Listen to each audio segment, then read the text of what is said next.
La Razón Plus presenta. Hoy en esta casa periodística vamos a decirle adiós a alguien cercano a nosotros. Es el papá de nuestro compañero Gabriel Guzmán. Gabriel Guzmán es el responsable de que todo salga bien en estos programas. Hoy no está con nosotros porque está diciéndole adiós a su papá, adiós nonino, diría Piazzolla. Adiós es un decir porque nuestros papás en verdad no se van. Nuestro sentimiento acompañando a Gabriel, despedimos juntos a Jorge Antonio Guzmán Peláez, papá de Gabriel. Quiero volver a esta imagen de Gabriel junto a su papá, por favor, porque esta es la imagen que queda. Quiero informarle a Gabriel que nuestros papás nunca se van, y a usted también. Si su papá se ha ido, en verdad, siempre va a estar a su lado. Y si su papá está con usted, quiéralo, dígale te amo y pase mucho tiempo con él en esta dimensión. En esta dimensión le digo bienvenidas y bienvenidos.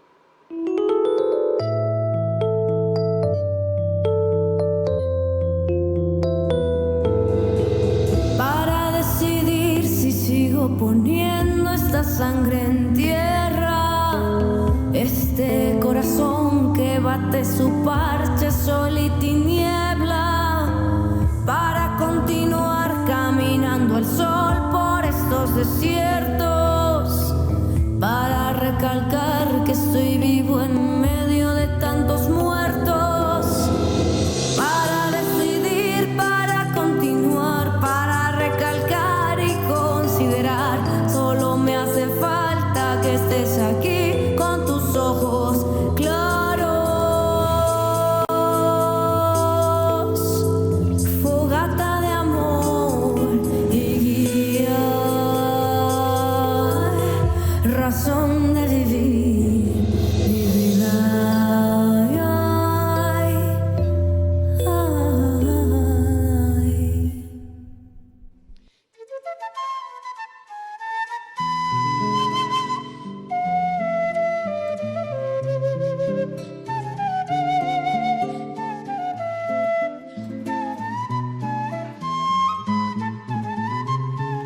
¿Ha reconocido usted esta cuequita? Se llama Tu Orgullo, para las orgullosas y los orgullosos que nos están viendo. Para esos orgullosos, decirles que no tenían que alarmarse. Tuvimos una caída en La Razón, en la página de La Razón, y decirles también que ya estamos nuevamente con la página digital, con La Razón Digital, y por supuesto estos programas. Un abrazo muy cariñoso a las orgullosas y los orgullosos que nos ven. Esta interpretación es de Carla Derpik, que estuvo acá junto a Mauricio Copa interpretando esta preciosa cueca, que es una composición de Humberto y Porre Salinas. Ya que ha empezado musical, la escucharemos, Joaquín, recordaremos esta página.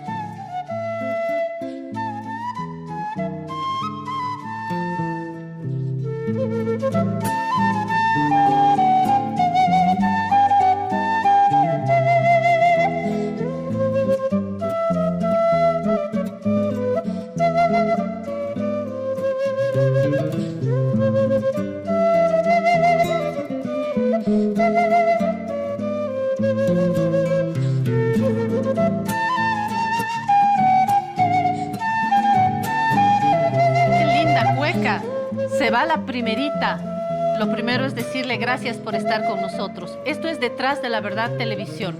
Estamos en La Paz, Cochabamba y Santa Cruz en señal abierta. En el resto del país, gracias a las empresas de cable. Fuera del país, gracias a la señal del satélite Tupac Katari. Gracias si está aquí por la puerta de La Razón. tuvimos una caída, pero ya volvemos porque sabemos nosotros de levantarnos de las caídas. Estamos con estos programas. La Razón Radio a las 8, 11 Piedra, Papel y Tinta, 12 Marcas, miércoles Fútbol sin Anestesia y las 24 horas del día con la información y la opinión en La Razón Digital. Quiero rapidito mostrarle la portada de hoy. Tenemos papel digital. A ver. Comparto con usted, ahí está la portada de La Razón, la apertura. Proyecto plantea incentivos para la producción de gas. Ojalá dispone $1 por millar de pie cúbico para el mercado y otro por millar incremental. Se pretende así aumentar el factor de recuperación y el hallazgo de nuevas reservas. Ojalá. Fíjese lo que ha pasado en Santa Cruz. Ayer hubo un paro, enfrentamientos y la gente buscó transporte, camionetas, autos para llegar hasta sus puestos de trabajo. La foto pequeña, la aprehensión del alcalde de Achocalla por lo sucedido este último tiempo en Bajo Llojeta. Nos ocupamos del tema. No entro en los detalles porque para hablar de política está ya con nosotros Sebastián Michel, a quien le digo, embajador, gracias por estar con nosotros. Sebastián Michel, militante muy activo en la campaña del movimiento al socialismo. Sebastián fue una parte fundamental de aquel MAS, ¿se acuerda, embajador de Bolivia en Venezuela, cuando el MAS era uno solo y cuando todos eran hermanos y todos se querían? ¿Se acuerda, embajador? Bienvenido. Claro. Qué gusto, Claudia, tanto tiempo, un gusto estar ahí con toda la audiencia y aquí en tu programa después de muchísimo tiempo, desde esa época casi. ¿Verdad? La última vez fue cuando Luis Arce acababa de ganar las elecciones. Un par de colegas lo fue a entrevistar a la casa de campaña y Sebastián vino hasta esta montaña. ¿Qué tiempos aquellos, no? Cuando se querían y se respetaban en el MAS. Y Aurasti, dirían en Cochabamba. La primera pregunta, ¿cómo ve esto que está sucediendo en el MAS, Sebastián? ¿Se imaginó? Sí, claro. Siempre los procesos políticos tienen esa curva, son una parábola, tienen momentos de crecimiento, de fundación, de consolidación. Normalmente una meseta que en política se puede hacer durar lo más posible. Y tarde o temprano llegan los momentos de declive y los momentos de refundación después de eso, a lo que siga. Y la política y la historia de los países siguen así. Dentro de este precipicio que se ha abierto, porque da la sensación de que el movimiento al socialismo no será más el de ayer, de que los oficialistas se quedaron con la sigla, los evistas por ahora están arrinconados en el Chapare. Sin embargo, desde el evismo, como dice el Papirri, nos dicen, ahora van a ver mañana y van a pelear también, y creo que Evo Morales no está rendido, va a dar una batalla por ahora junto a sus abogados, mientras que en el oficialismo también se preparan y se preparan para una época electoral que ya está haciendo sonar los tambores electorales, que también son tambores de guerra. Sebastián, ¿de qué lado está? Yo, por supuesto, represento a Bolivia y el presidente de Bolivia es Luis Arce Catacora. ¿Cree que este es el MAS que va a continuar con el proceso y que el evismo va a quedar más bien arrinconado, embajador? El devenir de la política hay que lucharlo cada día, hay que funcionar cada día, hay que reinventar cada día.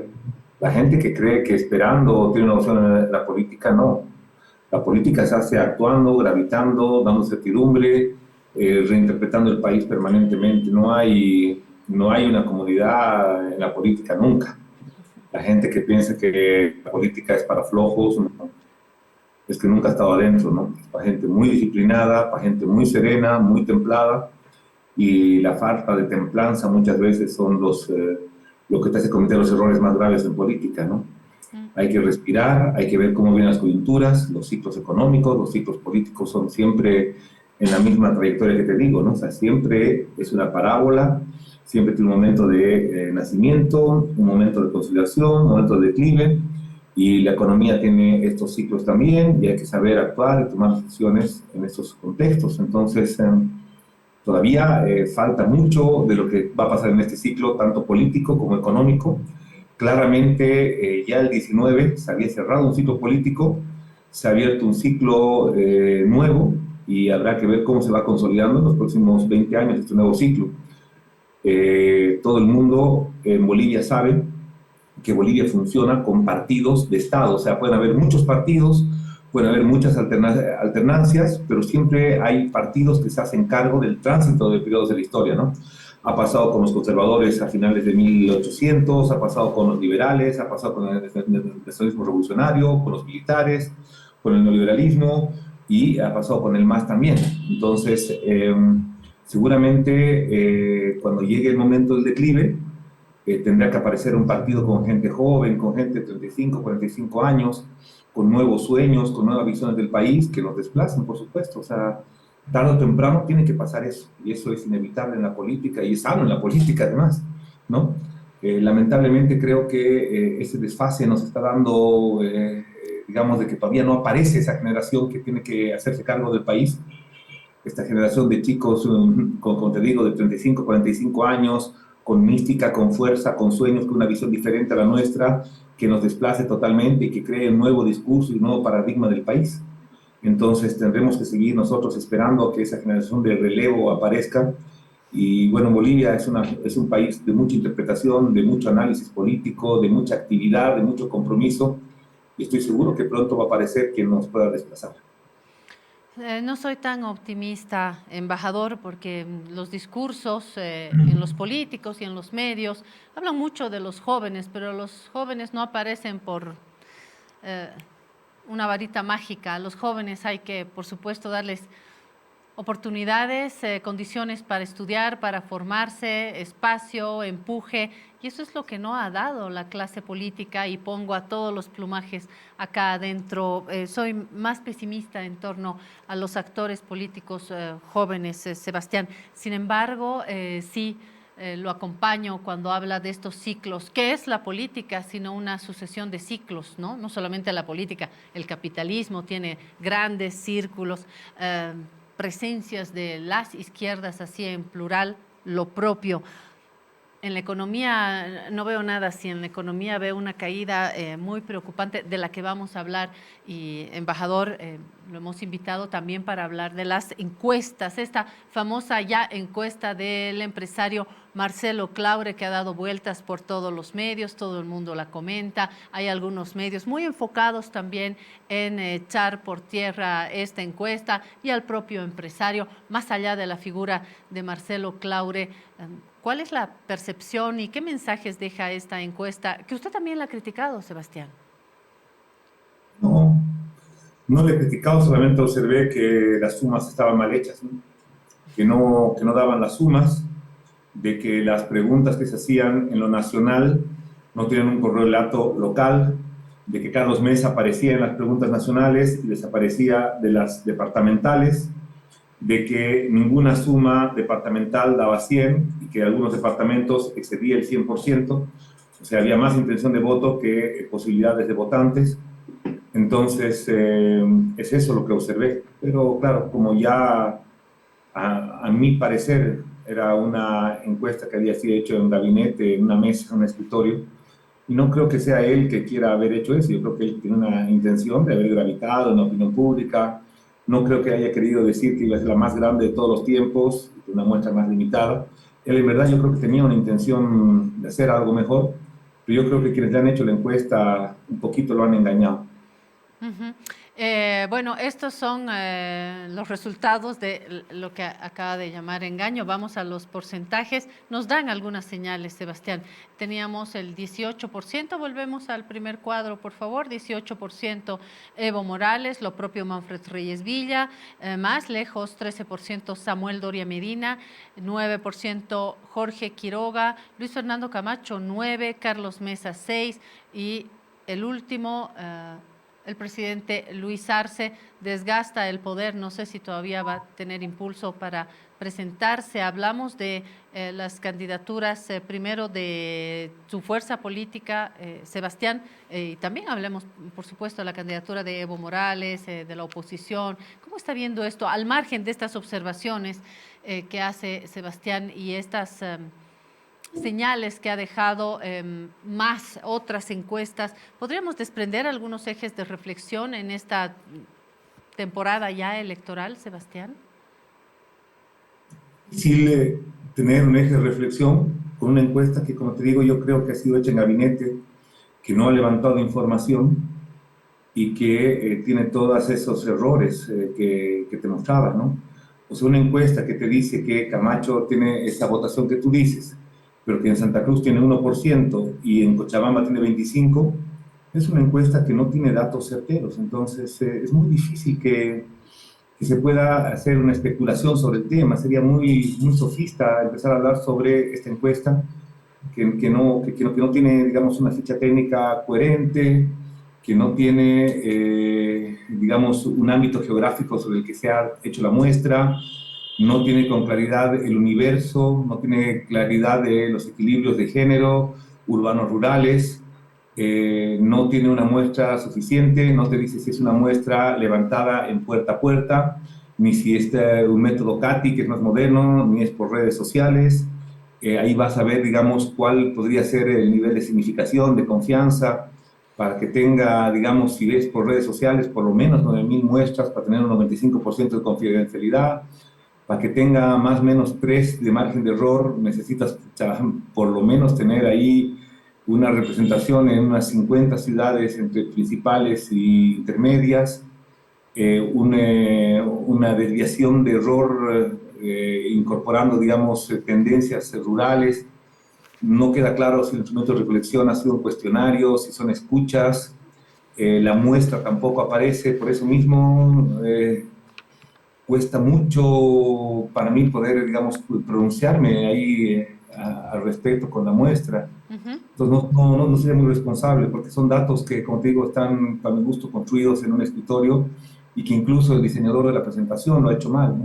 De acuerdo. Es la empresa norteamericana, estadounidense Panterra, presente en 150 países, toma 2.000 casos como muestra. Esto de los 2.000 casos me ha hecho recuerdo a CELAC, que también trabaja en gran parte de sus encuestas con este número. Parece que es un número que tendrá sus razones en términos de representatividad. Si no es esta, la podemos dejar de lado. Si tiene, Sebastián, algún otro elemento. Estoy recordando ahora un trabajo de la Fundación Friedrich Ebert sobre percepciones, que no es encuesta, es diferente. Es un trabajo de percepciones aplicada a líderes políticos, periodistas, ¿verdad? Y ahí también se han ido lanzando algunos ejes. Estamos muy lejos de la selección. Y de hecho el propio Marcelo Claure dijo que esto va a ir cambiando dentro de las fotografías que tome esta empresa u otras. Estamos todavía lejos, pero sí podríamos desprender algunos ejes de reflexión. Creo que un eje que no podemos dejar pasar es la preocupación por la economía, desencanto de la clase política otra vez en general. Creo que no hay un candidato que en este momento esté dando señales de perfilarse ya como ganador. ¿Se anima, Sebastián, a desprender un par de elementos así? Sí, yo creo que no basada en la información, como digo, popular, pero con un análisis político, creo que los ejes más importantes de la siguiente campaña van a ser, primero, el tema económico y segundo, el tema de estabilidad y conflictividad. Yo creo que los dos ejes más importantes van a ser economía y conflictos, ¿no? O sea, el rechazo de la gente a las marchas, a los bloqueos, a las movilizaciones, a los paros, es una constante. Y dos, la preocupación por la economía en sus 4 dimensiones, como para entender, digamos, una crisis, va a estar ahí. Entonces, seguramente en la economía se van a tocar 4 temas. El primer tema es si que es lo más importante en una crisis, ¿no? Porque es la comida. Yo creo que hay ahí tres niveles para entender la comida.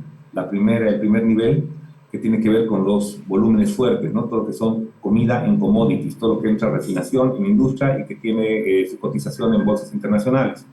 Llámese azúcar, llámese arroz, llámese leche en polvo, llámese aceite, ese tipo de industrias, sí hay la capacidad en Bolivia de autoabastecerse, porque claro, el mundo está con problemas de precios de alimentos. Entonces, cuando hay este tipo de problemas, normalmente los alimentos van a donde se paga más caro.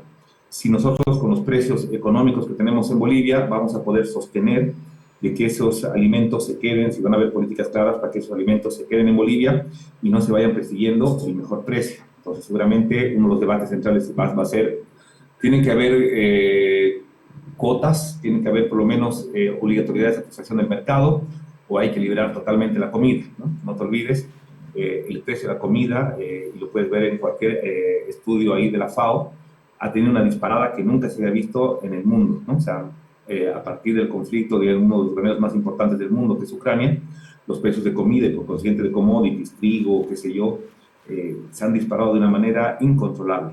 Ese es el primer dato.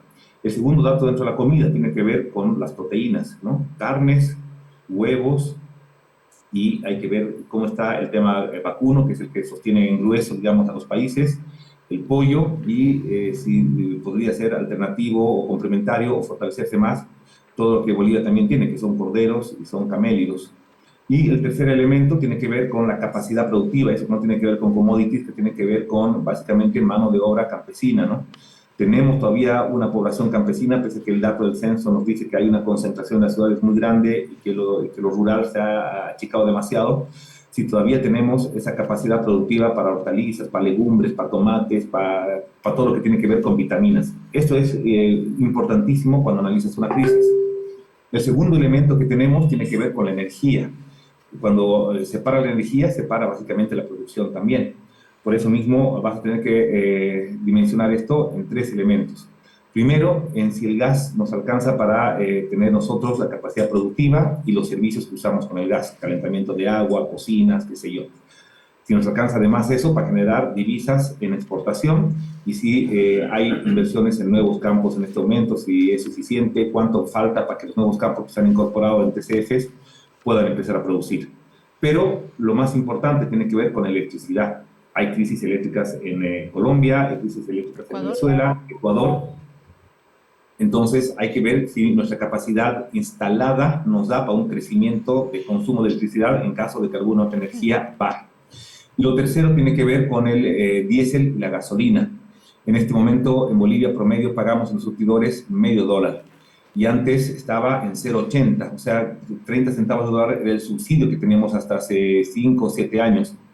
Pero justamente todo este escenario global ha hecho que hoy día un litro de gasolina en el mercado internacional cueste $1.50. ¿Qué vamos a hacer y cuál es la propuesta? Porque ahí hay que ser valiente. Todos los candidatos tendrán que decir, bueno, yo voy a mantener la subvención y voy a dejar todo para que eso se me garantice, o yo voy a levantar la subvención. Eso tendrá que ser parte del debate. Si tú me preguntas a mí personalmente, yo creo que la subvención es insostenible. O sea, no podemos seguir vendiendo a $0.50 algo que cuesta en el mundo 1.50, porque de los 3.000 millones generamos un poquito más de 5.000 millones de dólares en divisas. Generamos mucho más grande, de 40.000 millones en bolivianos, porque la economía boliviana en bolivianos es muy fuerte, pero solamente producimos un poquito más de 5.000 millones en divisas, de los cuales más de 3.000 millones se están yendo al subsidio de hidrocarburos, y de los cuales es posible que casi más de 1.200 millones se esté yendo de gasolina desviada por contrabando a los países vecinos. Y no solamente es que estamos subsidiando básicamente 1.200 millones a países vecinos, sino que esa cantidad de recursos que se va en gasolina afuera vuelven dólares, y son 1.200 millones de dólares que se vuelven factor de especulación, porque entre el contrabandista de gasolina tiene casi la misma cantidad de dólares que puede tener el Banco Central, en el que tiene que pagar todavía medicamentos, tarjetas, servicios a la deuda externa, qué sé yo. Todo eso es una situación económica preocupante. El tercer nivel va a tener que ver con las finanzas, para ver cuánto es la mora, si hay capacidad crediticia en bolivianos todavía, si con esa capacidad crediticia se puede invertir, se puede construir. El boliviano básicamente construye casas y abre restaurantes, bares, ese tipo de negocios de comida, es de alta rotación para el boliviano, entonces eso hay que ver si persiste. Si el ahorro en bolivianos es bueno, si persiste, cómo está el tema del ahorro en bolivianos, cuál es la mora para el crédito, todo eso, el sistema, yo creo que en Bolivia es un sistema bastante bien blindado, que en bolivianos funciona bastante bien. Y el cuarto y más importante elemento tiene que ver con la subjetividad de la confianza, porque cuando hay información de terror, por más que los demás factores puedan estar más o menos equilibrados, la gente se asusta. Si yo quería construir mi casita y me dicen que es un clima peligroso económicamente, yo me contengo, entonces ya no voy a contratar al albañil, ya no voy a consumir cemento, ya no voy a consumir fierro, ya no voy a consumir ferretería, ya los albañiles no van a consumir a la casera de la comida, entonces hay contracciones económicas. Por eso ese cuarto nivel tiene que ver básicamente con la certidumbre que se va a dar de estabilidad económica o no en los próximos 5 o 10 años, porque la gente, nadie se va a endeudar en un departamento, entonces ya no hay construcción. Y las crisis son así, ¿no? Cuando tú no gastas en un auto, no te endeudas en un auto, que es un producto importado, cuando tú no te endeudas en un departamento, al final tu platita la consumes en más salidas, ahí mejora un poco el restaurante, la hotelería, qué sé yo, pero dejas de hacer cosas estructuralmente importantes, que son capitales físicos acumulables, que después vuelven garantía, y eso es algo muy bueno. El consumo es muy subjetivo, pero es el factor central que detona que todo lo demás funcione. Cuando la gente para de consumir, la economía se detiene. Y ahí está el factor de responsabilidad política, ¿no? ¿Cuánta serenidad puede dar el sistema político a la población para que esto no se detenga y no tengamos el ingreso a una crisis, ¿no?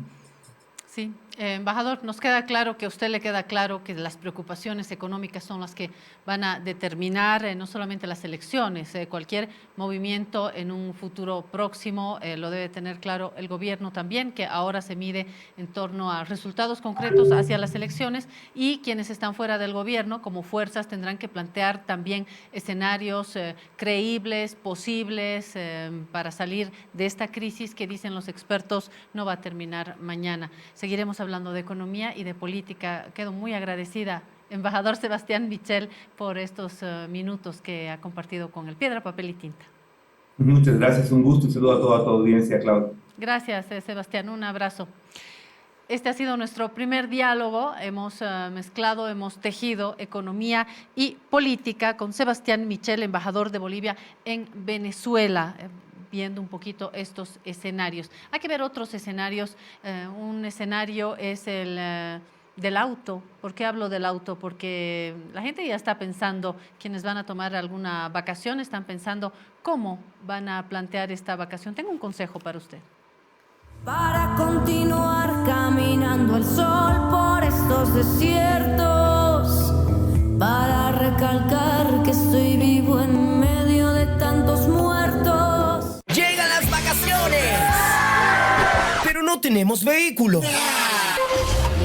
Pero ahora puedes alquilar un vehículo Toyota en Quinto Share. Este fin de año, Quinto Share te lleva a vivir unas vacaciones a lo grande, con gastos a lo chico, con 30% de descuento. Quinto Share te lleva a donde tú quieras, sin límites de kilometraje y con la libertad de armar el viaje a tu manera. Descarga la app Quinto Share Latam en App Store y Google Play. Contact Center 7670-3644. Viaja más, gasta menos. Reserva tu Toyota alquilado con un 30% de descuento. Todo noviembre y diciembre. Estas vacaciones, aprovecha la libertad y el 30% de descuento con Quinto Share. Más destinos, más momentos, más ahorro. Fogata de amor y guía, razón de vivir mi vida.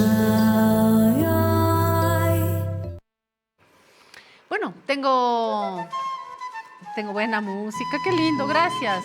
Tu orgullo para ustedes, orgullosas y orgullosos que nos ven. Esta es una interpretación muy, muy linda de nuestra amiga Carla Derpic, que ha estado acá. La escuchamos un poquito, a ver, compartiremos, recordaremos, Joaquín.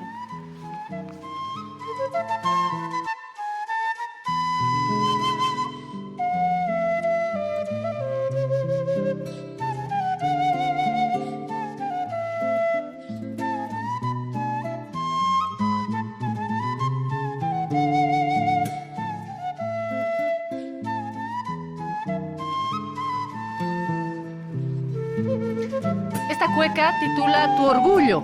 Es de Humberto y Porres Salinas, a quien hay que decirle gracias por habernos heredado tan bella composición. Y hay que decirle gracias también a Carla Derpic junto a Mauricio Copa en una muy dulce interpretación de la guitarra. Nos trae Tu orgullo, dedicada a las y los orgullosos. Qué linda cueca. Tengo un consejo para usted. ¿Quiere tomar vacaciones? Vámonos en auto. ¿Sabe por qué? Porque ahora se puede alquilar un Toyota en Quinto Share. Hay que descargar la app Share Latam en Apple Store o Google Play y así uno viaja más, gasta menos. Reserva ya tu Toyota alquilado con un 30% de descuento, sin límite de kilometrajes, noviembre y diciembre. Bueno, ahora nos vamos a diciembre. Hay un teléfono que le comparto, 767-03-644. Más destinos, más momentos, más ahorro. Más ahorro, eso es lo que yo quiero para poder sobrellevar esta situación económica en el país. Pero con crisis, sin crisis, hay que hacerse una Navidad, ¿no? No sabemos de eliminar ni la Navidad, ni el Año Nuevo, las Alacitas, que es mi fiesta favorita. Hablando de fiestas, le voy a compartir el mundo del lápiz de Al-Azhar. Vamos al mundo Al-Azhar, por favor. Al ritmo de esta cueca, ahí está el Negrito Arias, digo, el señor alcalde, en esta representación de Al-Azhar, queriendo salvar la ciudad de las lluvias, pero qué complicado, no solamente en Bajo Llojeta, hay problemas un poco en todo lado, estamos informando. La Paz, mi ciudad, es muy difícil controlar las lluvias, no solamente en La Paz, problemas también en Cochabamba, Santa Cruz, cuando se inunda, es otro tema al que hacemos seguimiento también. Para hacer seguimiento a lo que está sucediendo en el país, quiero darle la bienvenida a Felipe Cordero Cervantes, director actualmente, creo que hace poco, de la carrera de Derecho de la Universidad Católica Boliviana. Bienvenido, Felipe. ¿Todo bien? Gracias por venir hasta acá. Muchas gracias, Claudia. Muy buenos días. Te agradezco por la invitación.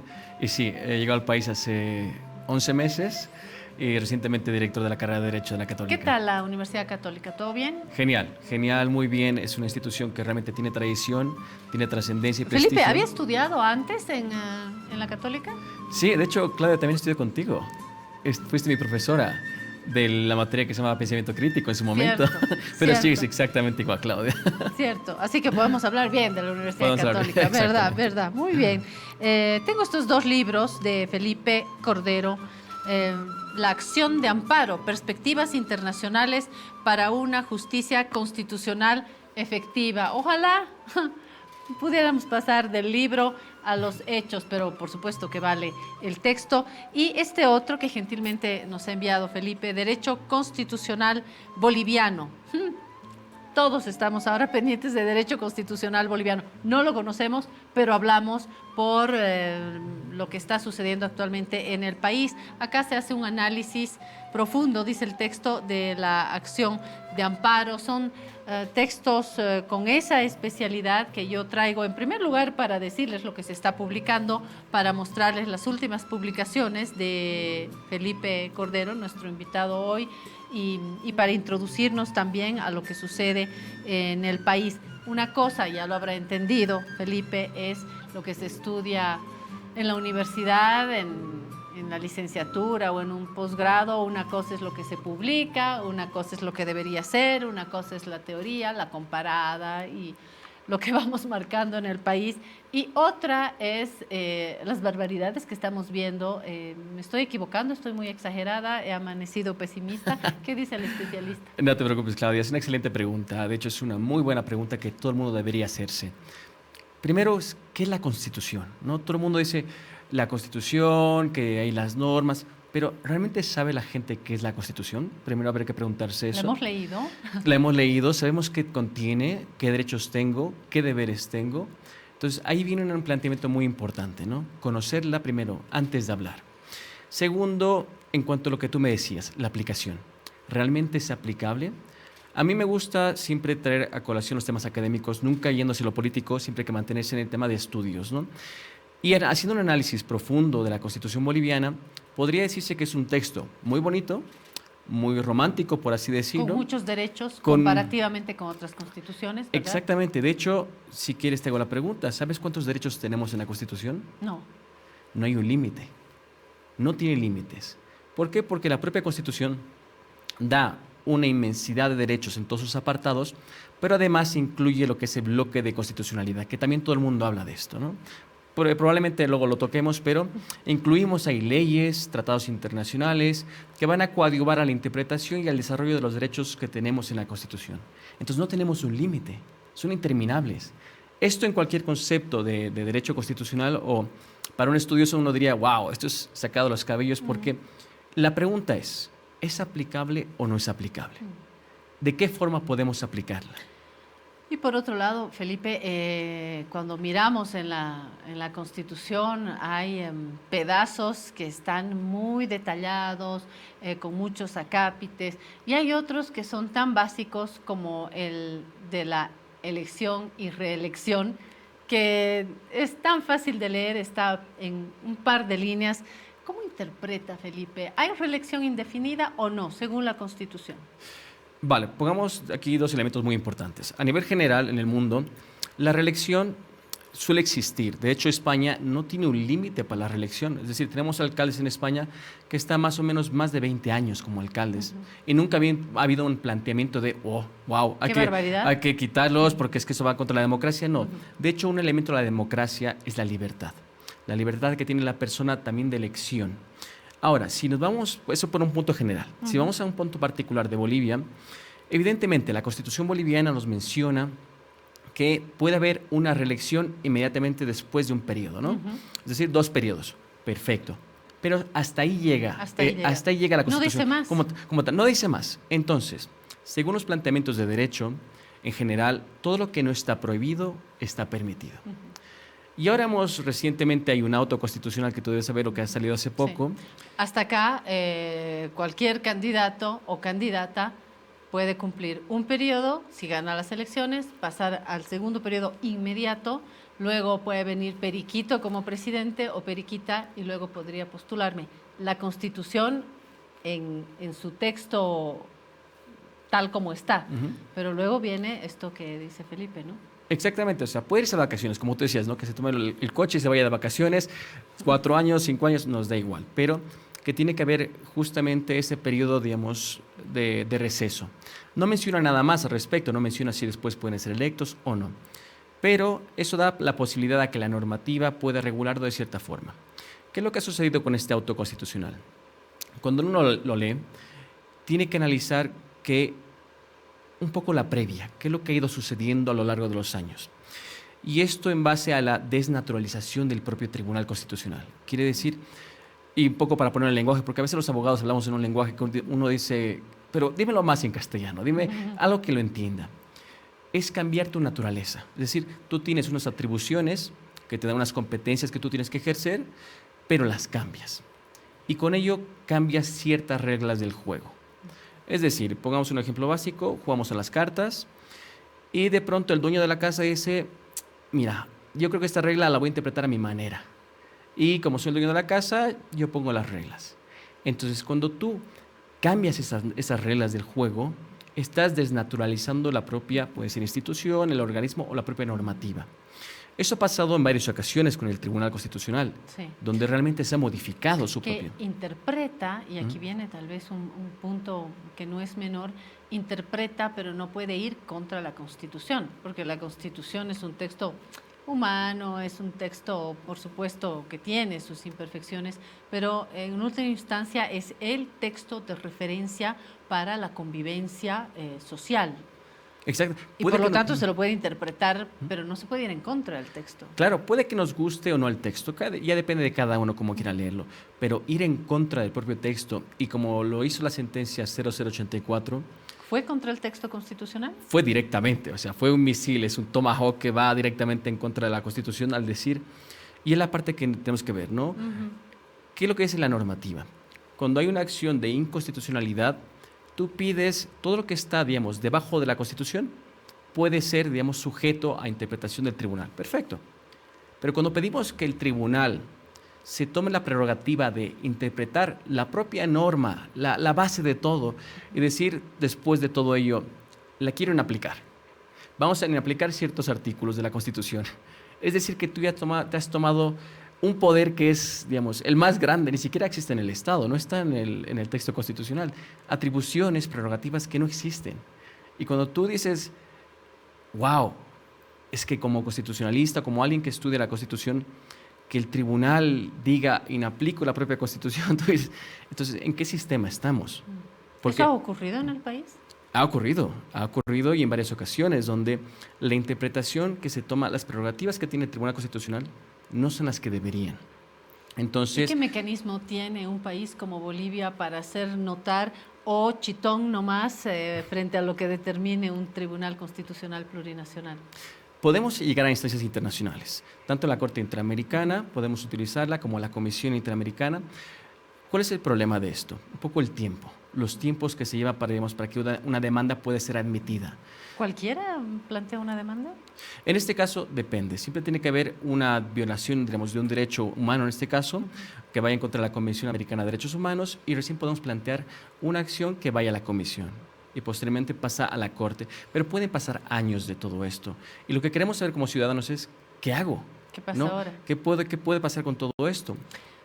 Encima tenemos un Tribunal Constitucional Plurinacional al que le hemos colgado la etiqueta, salvo algunos sectores, de los autoprorrogados. Hemos estado en varias ocasiones con Silvia Salame, a ver si se conecta ahora, si no, no se preocupen, seguimos acá con Felipe, que hay varios temas. Nos decía la legisladora Silvia Salame que no puede haber, no hay una figura que haga entrar una prórroga ni autoprórroga cabalmente, porque es lo que está marcado en la Constitución. Uh-huh. Pero también otro legislador que no es constitucionalista es Jerjes Mercado, el diputado Jerjes Mercado me dijo, bueno, ¿y qué hacemos? ¿Dejamos un vacío de poder? No se puede dejar un vacío de poder. Entonces, Felipe, ¿qué hacemos con los autoprorrogados? ¿Dejamos el vacío? ¿Los autoprorrogamos? ¿Cuál es? Perfecto. la Lo que lectura? no podemos hacer, Claudia, es de la excepción la regla, porque Bolivia hace muchas veces de esa excepción la regla para todo, ¿no? Y tenemos que ser un poco más estrictos con las cuestiones. Es decir, la Constitución te pone directamente que, cumplido el mandato, los magistrados, en este caso, cesan sus funciones. Es decir, que tendría que abandonar la función. Y uno diría, pero ¿y qué va a pasar con el tribunal? ¿Qué mis derechos dónde quedan? Lo que es la justicia constitucional o la jurisdicción constitucional es una jurisdicción, en este caso, alternativa del Estado. Es decir, que el Estado puede optar por ella, no es una necesidad que exista. De hecho, existe en Bolivia desde el 99. Y han habido periodos de transiciones, por ejemplo, cuando ha habido justamente conflictos sociales entre 2006, 2007, 2008, donde realmente el tribunal no estaba funcionando a su total capacidad, porque no estaban todos los magistrados. Entonces, ¿ha pasado algo? ¿Realmente ha habido una hecatombe en el país? ¿Ha habido un cambio necesario? Porque también tenemos que plantearnos, Claudia, ¿qué función? Lo mismo me dijo Eduardo Rodríguez Belcén, estoy recordando. Entonces, ¿qué podemos hacer nosotros en este caso, digamos? ¿Cuál sería la mentalidad? Es decir, pongamos en pausa, poner alternativas. Siempre hay que buscar la alternativa y aún no soluciona ese problema. En este caso, mi solución para ese problema sería directamente, los magistrados deberían cesar. Ponemos en ¿Hay que cesarlos? ¿Alguien los tiene que cesar? Ellos deberían cesarlo, ellos deberían cesar automáticamente. Y si no, en este caso, tendría que ser un órgano como el órgano judicial quienes apliquen esa cesación. Es decir, deben cesar porque y no la la Constitución... Asamblea Legislativa, como intentó hacer Andrónico Rodríguez cuando viajó el presidente Arce. No, porque es que hablamos de competencias distintas y ahí es donde tenemos que entrar a la parte fina. ¿Qué competencias tiene cada órgano? ¿Por qué? Porque el órgano legislativo está para legislar. Bien, perfecto. Pero cuando hablamos de responsabilidades, hablamos de un tema totalmente distinto. Una responsabilidad que conlleva también un perjuicio para la sociedad, porque ¿qué pasaría si el día de mañana, por ejemplo, el siguiente año? Una persona dice, el tribunal que ha estado autoprorrogado emitió una sentencia, pero yo quiero impugnarla en el futuro porque estaban autoprorrogados, no era un tribunal que estaba electo. Claro. Entonces yo estoy preveyendo que para el siguiente año, cuando se haga una modificación del Tribunal Constitucional, estemos inmersos en cientos de miles de demandas Y hay una que es clave y es política, Felipe, y es la candidatura de Evo Morales. Por favor, no nos hagamos a los constitucionalistas todos cuando sabemos que si yo estoy hablando de esto es porque en la política esto es lo que va a definir. Hoy en la radio mi colega decía, pero ya está inhabilitado Evo Morales. Muchos sectores ya lo dan por recontra, archi, hiper, uper inhabilitado. Y si uno le pregunta a Wilfredo Chávez, le dice, ¿cuál inhabilitado? O algún evista. Entonces, acá la interpretación también va a tener cartas a jugarse próximamente porque tiene implicaciones políticas. Felipe, se ha sumado ya Silvia Salame, senadora Silvia Salame, bienvenida. Estaba ahí en la sala de espera, no sé cuánto ha podido escuchar de Felipe, se lo presento, si no lo conoce, Felipe Cordero Cervantes es reciente director de la carrera de Derecho de la Universidad Católica Boliviana, la senadora Silvia Salame, que nos acompaña a menudo. Senadora, sigo yo aquí tratando de entender este escenario de los autoprorrogados. Me dice Felipe que no es precisamente en la Asamblea Legislativa, sino desde el propio vientre de la justicia. Bienvenida y adelante, por favor. Buenos días, Claudia. En primer lugar, mil disculpas por la demora. En segundo lugar, un placer poder intercambiar opiniones con Felipe, que supongo es hijo o nieto de Felipe Cordero, con el que yo trabajé en la universidad. Un placer, colega. Abuelo. Ah, es nieto Soy de nieto. Felipe Cordero. Un placer. Igualmente. Y bueno, acá estoy a sus órdenes. Y así como usted no entiende, Claudia, yo tampoco entiendo, pero sin embargo, como ha dicho muy bien Felipe, acá lo que tenemos que hacer es tratar de ver cómo vamos a solucionar este problema que no está previsto ni en la Constitución, ni en la ley, ni tampoco en ningún tipo de sentencia constitucional. Mi opinión es que nosotros como Asamblea Legislativa tenemos la obligación de prever lo que va a acontecer, Claudia, ¿no? Entonces, en lo particular, yo me he puesto en dos escenarios. Uno, que es el escenario real, constitucional, que sí las elecciones deberían darse en todo el país. Para eso, precisamente en la anterior entrevista que hicimos con usted, le comenté que yo había presentado un proyecto de ley para interpretar la ley 1549 y la ley electoral. ¿Para qué? Para lograr que se realicen las elecciones en el contexto que establece la ley del órgano electoral y en el contexto que establece la ley 1549. Es posible que este proyecto de ley no se apruebe en diputados, está en diputados, pero es posible que no suceda. Entonces nos vamos a encontrar con la realidad de que se van a hacer las elecciones fraccionadas, es decir, que se va a hacer una elección solamente en algunos departamentos para Tribunal Constitucional y Tribunal Supremo.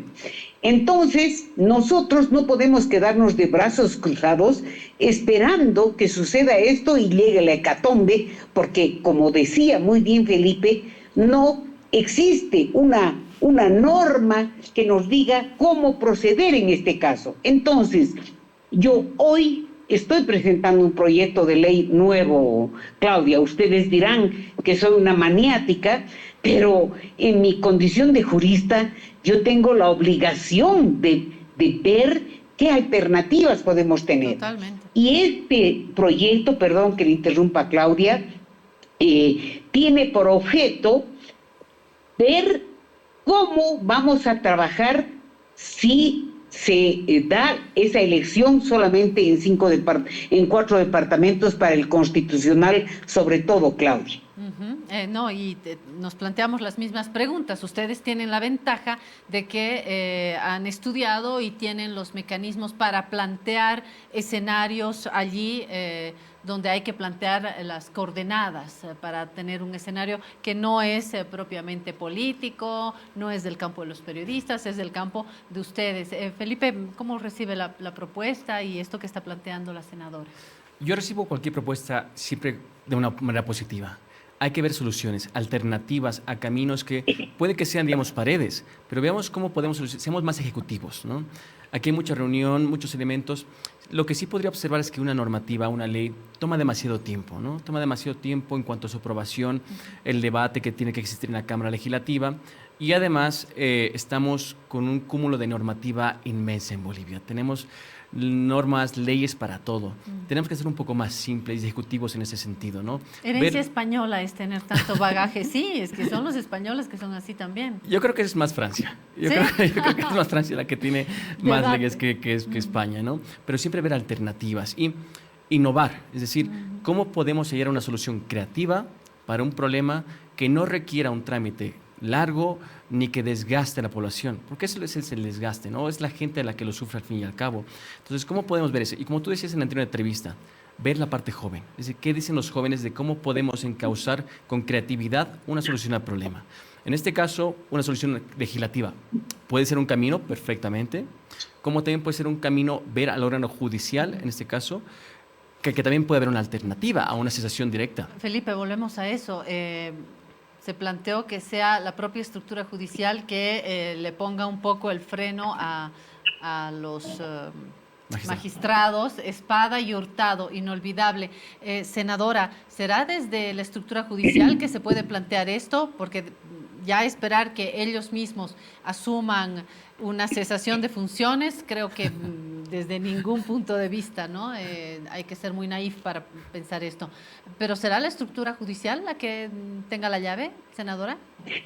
Felipe, si nosotros estuviéramos en un Estado de derecho constitucional jurídico, indudablemente el camino que usted plantea sería el adecuado, Felipe.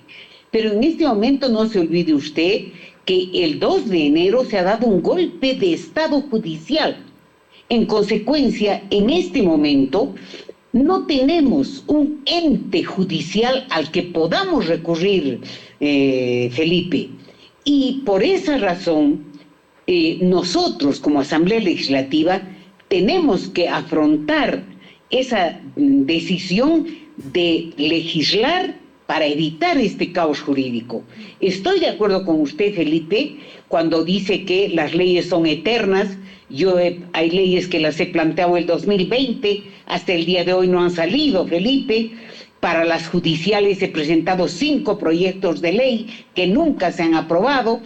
Estoy de acuerdo, pero sin embargo, eso no puede llevarnos al extremo de decir, como no van a salir las leyes, lo dejemos así.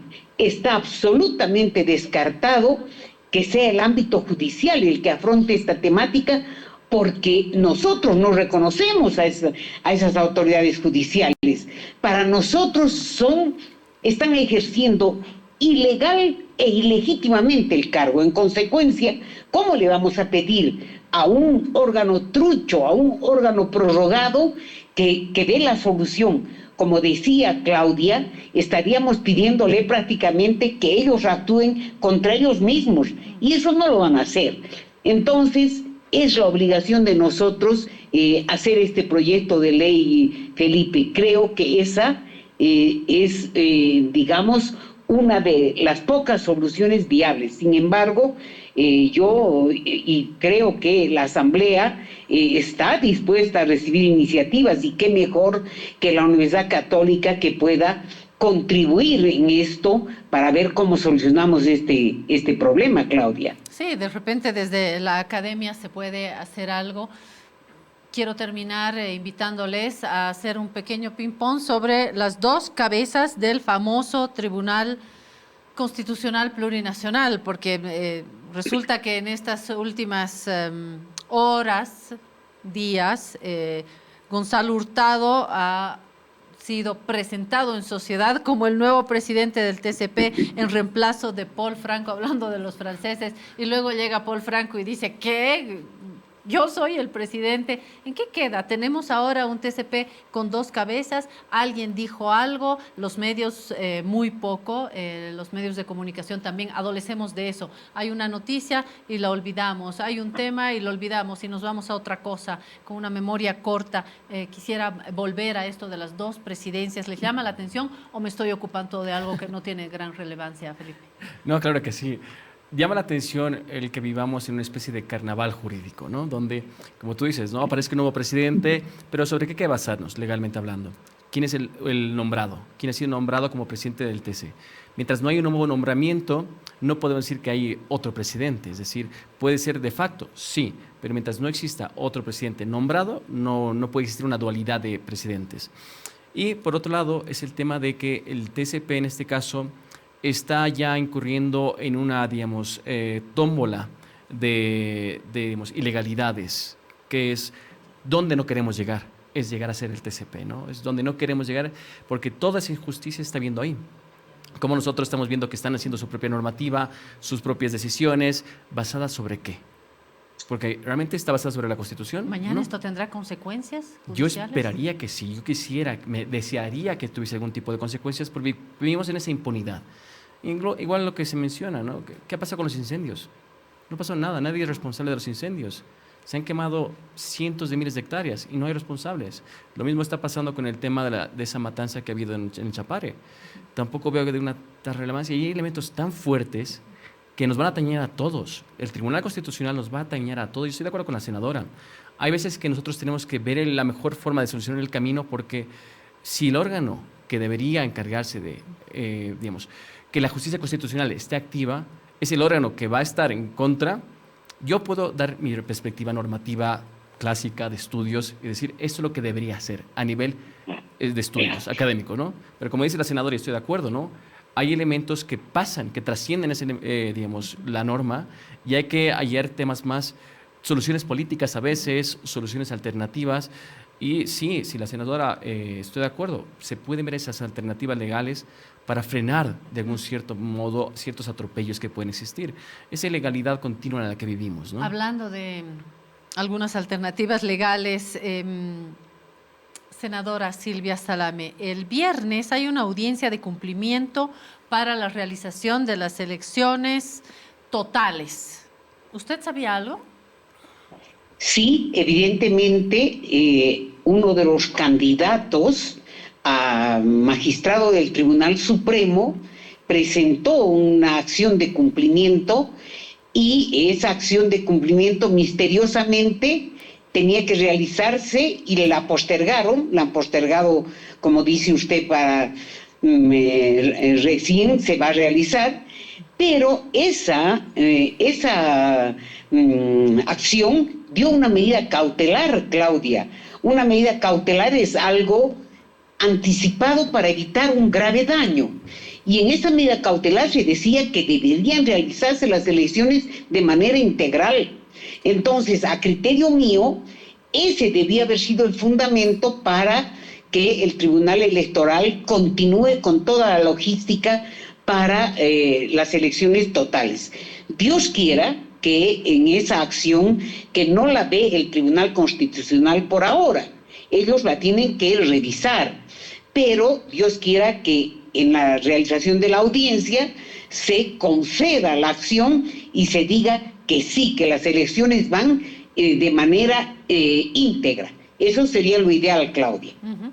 Bueno, lo ideal sería tener una hora más. Estoy muy a gusto aprendiendo con ustedes. Se acabó mi tiempo suficiente para decirle a la ex magistrada del Tribunal Constitucional y hoy senadora de Estado, gracias por estos minutos, Silvia Salame, como siempre. Y por supuesto, Felipe Cordero Cervantes, director de la carrera de Derecho de la Universidad Católica Boliviana. Gracias por estos pedazos que aclaran en parte, pero nos falta completar el tablero, ¿no? Gracias, Felipe. Gracias, senadora. Gracias a ti, Claudia. Gracias, senadora. No, pues la agradecida soy yo, Claudia, siempre a sus órdenes. Y Felipe, me gustaría conversar con usted, entonces probablemente lo vaya a visitar y si me puede pasar su teléfono, va a ser un gusto. Muchas gracias, siempre a su disposición. Yo le paso, enseguida Oscar los conecta. Por favor, le paso el contacto gracias. a Felipe de la senadora y a ver si encontramos algunos escenarios. Yo voy a promover ese encuentro. Bueno, nos vamos, son las 12:00. Continúe con la programación de Detrás de la Verdad Televisión y continúe también con Marcas enseguida. Hoy estuvimos con la cuequita. ¿Quieres poner, Joaquín? Estabas con ganas de poner la cuequita. Vámonos. Tu orgullo. Un saludo a las orgullosas y orgullosos que nos acompañan. Un abrazo a todos los amigos. Nos vemos mañana a las 11.